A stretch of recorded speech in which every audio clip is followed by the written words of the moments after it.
This is FIBA Podcast. Thank you for joining us in our morning daily devotion. Greetings. Welcome to part 3 and episode 6 on the series of the secrets of spiritual warfare. In the previous episode, we looked at the importance of the helmet of salvation. In this episode, we look at the second part of verse 17, the sword of the Spirit. Notice that this last part of a Christian's armor is the only offensive element in the armor of God. Notice also the purpose is not spelled out, as it was for the shield of faith, although the purpose of a sword is self-explanatory. But notice how this is the only part of the armor that has a description to it. The sword of the Spirit, which is the Word of God. Why is Paul careful to specify what the sword of the Spirit is? Swords were crucial to the soldier. Even if everything was stripped off, the sword was the only thing the soldier was able to fully rely on to do its job well.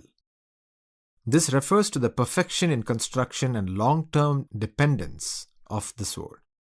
If a sword shattered in battle, well, you get the picture, right? The soldier is done for. A sword needed to withstand the force of wielding it when it came down with intentional swinging on the enemy. All the force of the soldier, all of his expertise in training, all of his years of endurance and developing the muscle for battle, all came down to how well the sword was able to handle his every use. That's what Paul is relating with the Word of God with. It is dependable, reliable, efficient, and most importantly, makes the enemy fear and be on guard. However, do you notice that there is no description on attacking?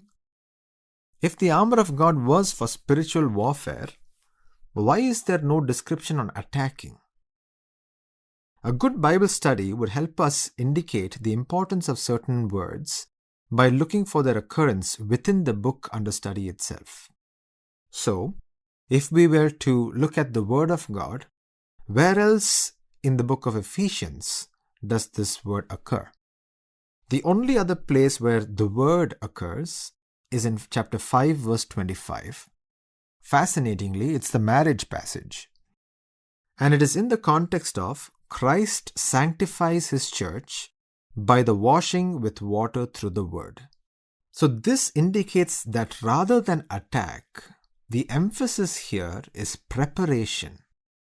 Perhaps the whole armor of God is talking more about preparation than militant attacking or spiritual warfare as we so think of it. Find out more in the next episode. See you there. Dear listener, we are here to stand with you in your time of need. We want to pray with you and for your prayer request. Do you need someone to talk to? We are here for you. Call us or send a message at +91 636 425 2164 +91 636 425 2164. God bless you.